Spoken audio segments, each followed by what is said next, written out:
You know, the modern workplace is just obsessed with visibility. We celebrate the people who are always networking, always on. But who's actually doing the deep, critical work that keeps the lights on? Well, to find them, we got to start looking for a totally different kind of animal. Think about it. In our corporate zoos, we've basically built these perfect habitats for lions. You know, the charismatic leaders who just command attention in every single meeting. But there's this other crucial profile, the brown bear. See, they're not there for the show. They're all about substance, the kind of deep, focused work that, frankly, lions often can't or won't do. So I've got a question for you, and I want you to really think about this. In your organization, who is really carrying the weight of the most complex, most critical tasks? Is it the person you see the most? Or maybe, is it someone else, someone who's not in the spotlight at all? Okay, so let's get into it. Let's really define this profile. What exactly is a brown bear? And look, this isn't just about someone being quiet. It's a very specific type of strong, deep worker that your company might be totally overlooking, or even worse, completely mismanaging. Now, the key thing to get here is that it's about two things, capacity and preference. A brown bear doesn't just have this amazing ability to concentrate, they actively prefer to work on stuff with real substance over just, social performance. And that's not shyness, okay? It's a deep, fundamental drive to just get the real work done effectively. So let's break these traits down. When we say strong, robust presence, we mean these are the people who are carrying the heavy stuff, the complex systems, the big, messy files. And territorial, hey, that doesn't mean they're aggressive. It means they care. Like they really care about the quality and integrity of their domain. They protect it because they truly own it. And you know what? You probably already have a few of these people in mind. Your senior engineers who hold the entire company's infrastructure in their heads, your compliance experts who know every regulation inside and out, and those rocks in the back office who stop critical processes from blowing up. These people, they're literally the foundation of your company. All right, so when exactly do you bring in a bear? Because, and this is important, it's not a one-size-fits-all kind of deal. You've got to match the bear to the right kind of problem. Let's look at the scenarios where they are absolutely essential. Let's really dig into the why here. In those super deep technical domains, you need somebody who can hold a massive amount of complexity in their head at once. For those critical backbone processes, think payroll or quality control, you need someone who will protect the integrity of that process above all else. And when it comes to investigative work, oh man, you absolutely need someone who isn't going to be fooled by the easy, surface-level answers. But hey, let's be super clear about something. A bear is the absolute wrong choice if the job is all about speed, charm, and networking.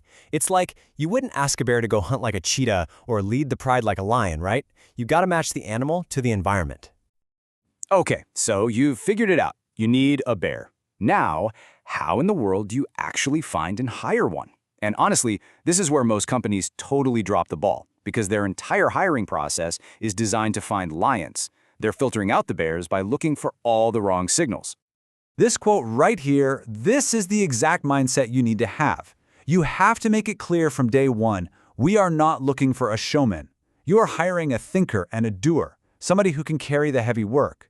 Just making that one little shift in your thinking, it changes absolutely everything about how you hire. Okay, now check this out. Let's see how this actually plays out in a job ad. All that language on the right, hypersocial, vibrant, image matters most, that's basically a giant keep out sign for a beta. But the stuff on the left, dive deep, solve complex problems, depth over multitasking, that's like a homing beacon.